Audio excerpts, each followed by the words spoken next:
ঢাকা থেকে খুব অল্প সময়ে চলে আসতে পারেন এই অসাধারণ স্থানে।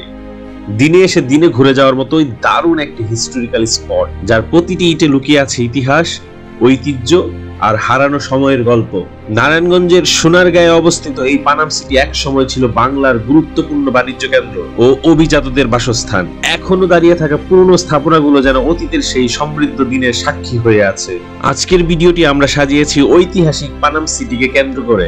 তাহলে চলুন সময়কে পিছনে ফেলে শুরু করি আজকের যাত্রা।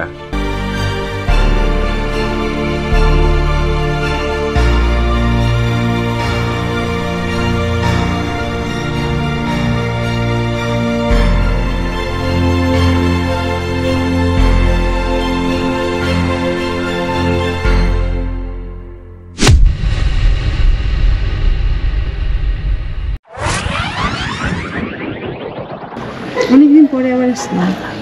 লাস্ট কবে আসছিল? 7-8 বছর আগে। না, আরো বেশি হবে মনে হয়। কি অবশ্য আমার ইচ্ছা হচ্ছে কি জানো, এখন ওই জানালার মধ্যে উঠে ওখান থেকে উকি দেই। কিন্তু ওখানে কি উঠা যাবে? না না না, ওঠা নিষেধ। এখানের ভিতরের কি অবস্থা দেখাই, ভয়ঙ্কর না?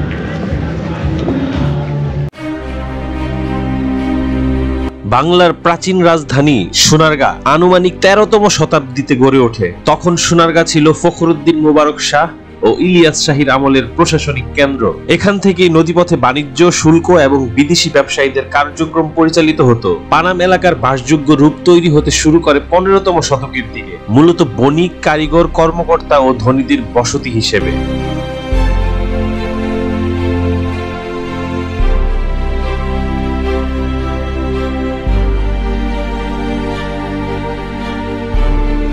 মোগল আমলে সোনারগাঁ বাংলার অন্যতম গুরুত্বপূর্ণ বাণিজ্যিক কেন্দ্র হিসেবে রূপ নেয়।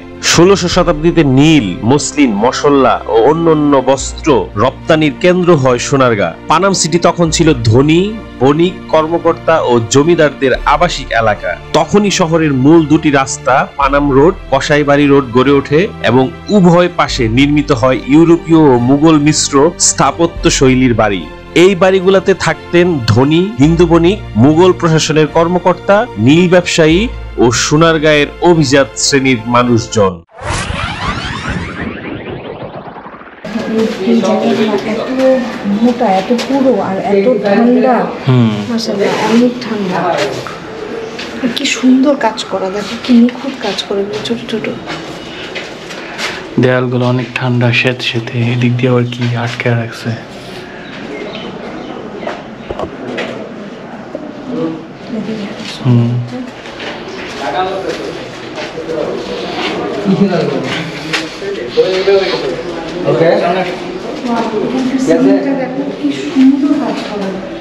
এটা তো আর এখন বানায় নাই, তাই না? সেই আগের বানানো না, কি সুন্দর, মজবুত।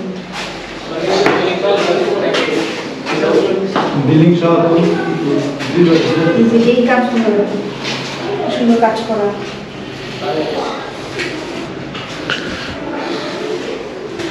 এই রুমে আসো।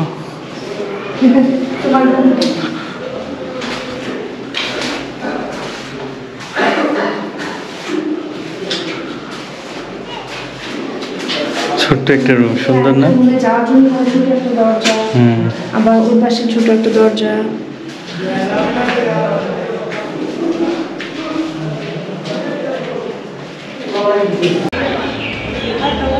এই যে এই উপরে, এই যে এখানটাতে উপরে ছোট্ট একটা বেলকনি, কত সুন্দর। যে আগে হয়তো ওরা ওখানে থাকতো, বিকাল হলে একটু বেলকনিতে এসে দাঁড়াইতো, কি সুন্দর লাগতেছে বেলকনিটা। ব্রিটিশরা এসে নীল চাষ ও বস্ত্র ব্যবসাকে আরো সম্প্রসারণ করেন। নীলকর ও ইউরোপীয় ব্যবসায়ীরা পানামে বাড়ি তৈরি করা শুরু করে। তখনকার অনেক বাড়ি ইউরোপীয় স্থাপত্য দেখা যায়। পানাম শহর হয়ে ওঠে বাণিজ্য, প্রশাসন ও উচ্চবিত্তদের কেন্দ্র। এই সময়টাই পানাম সিটির স্বর্ণযুগ ছিল।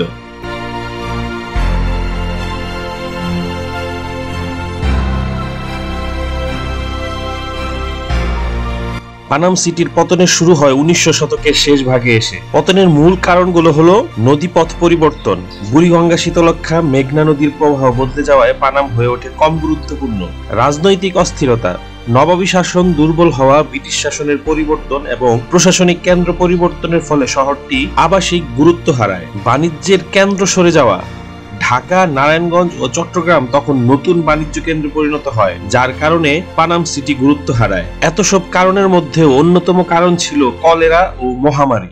বেশ কয়েকবার মহামারী হানা দেয়, মানুষ পানাম থেকে অন্যত্র চলে যেতে বাধ্য হয়।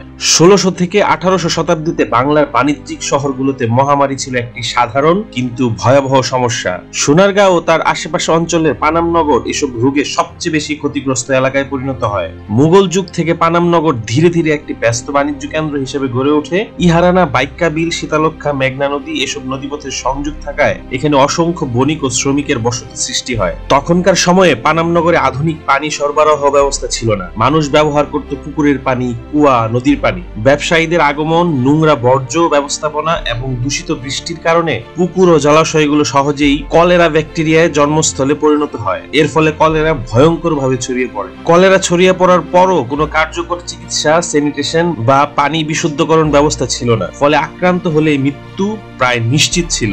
এজন্য ধীরে ধীরে মানুষ শহর ছেড়ে পালাতে শুরু করে। ঐতিহাসিক নথিতে দেখা যায় পানাম এলাকায় শুধু কলেরা নয়, আরো কিছু মহামারী আক্রমণ হয়েছিল, যার ভিতরে গুটি বসন্ত, প্লেগ, ডায়রিয়া সদৃশ রোগ। একটির পর একটি মহামারী আঘাত হানায় শহরের জনসংখ্যা ব্যাপকভাবে কমে যায়। মানুষ যখন ভয় অঞ্চল ছেড়ে চলে যায়, ব্যবসা থেমে যায়, বাজার উধাও হয়ে যায়, বাণিজ্যিক কার্যক্রম বন্ধ হয়ে যায়। পানাম সিটি তখন তার প্রাণ শক্তি হারায়। ব্যবসায়ী ও অভিজাত পরিবারগুলো একে একে শহর থেকে বিদায় নেয়। এই স্বাভাবিক জনশূন্যতা ছিল পানাম সিটির পতনের অন্যতম প্রধান কারণ।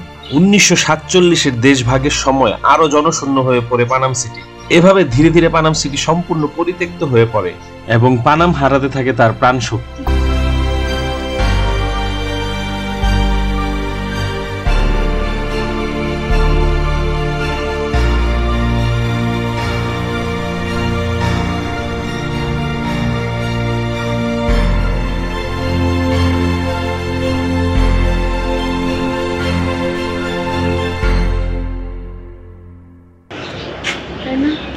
তুমি চিন্তা করে দেখো, মানে কি বিশাল এক জায়গা এখন পরিত্যক্ত। হ্যাঁ,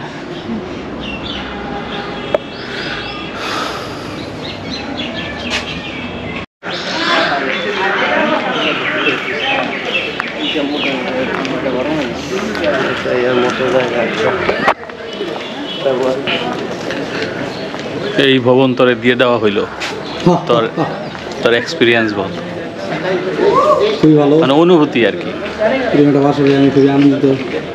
এটাই ছিল আজকের পানাম সিটির ইতিহাস ও সৌন্দর্যের ছোট্ট যাত্রা। ভিডিওটি ভালো লাগলে লাইক, কমেন্ট ও শেয়ার করতে ভুলবেন না। আবার দেখা হবে নতুন কোনো ভ্রমণ গল্পে। ততক্ষণ পর্যন্ত ভালো থাকুন, সুস্থ থাকুন। আল্লাহ হাফেজ।